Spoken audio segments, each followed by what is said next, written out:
kind of practices did Joseph Mengele study?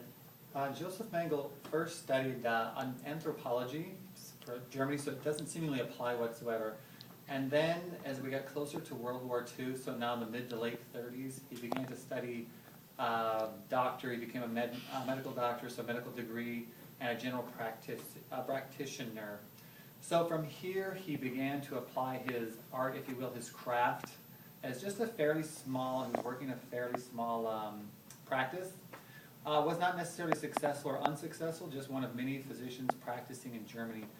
Joseph Mengele, unfortunately for the rest of the world, particularly the people at Auschwitz, he was serving during a time period of that radical Nazism or Nazism under specifically Himmler, who was overly empowered by Adolf Hitler, and then Himmler used Friedrich Heydrich to begin the Holocaust. So now you had three people with incredible amounts of evil and corruptness within them, empowered by Adolf Hitler himself, based upon years now, almost 18 years of anti-Semitism, anti-communism, anti-Ukraine, as we're going to see when he travels to the East.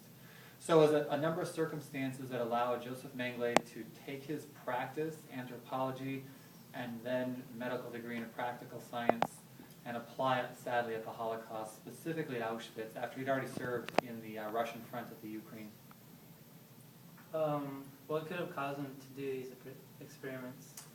Sadly, Adolf Hitler, as he's coming to power, even in the 1920s, 1923, 24, and his failed attempts to come to power, and then throughout the Great Depression in Germany, he began to become more and more radical. So the concept of the Aryan race or Aryan race being somehow superior, having some supremacy over other races, it's largely based on nonsense. He talks about a specific blood. We know the basic bloods are like O and A and B, etc. So he kind of creates a myth that somehow the Aryan race was somehow superior. So when he starts reading more works like Chamberlain, for example, Houston Sturt Chamberlain, he then began to apply that as if it were reality. So again, sadly, Hitler's in a position where he's allowing or empowering a few people, Himmler, Heydrich, and then later Joseph Mengele. Joseph Mengele then served in the Russian front. He's wounded in the Ukraine. And so that by itself, he's not causing too much damage at large, as he was just volunteering to serve for the SS as SS officers fell wounded. He was Johnny on the spot, and he would help them out on the front. Well, he was deemed unfit for military service when he was wounded. So at that point, in 1943, he's assigned to be the camp experimenter, if you will, but supposed to be physician at Auschwitz, and then things really become bad at Auschwitz. What was the significance of creating the perfect race?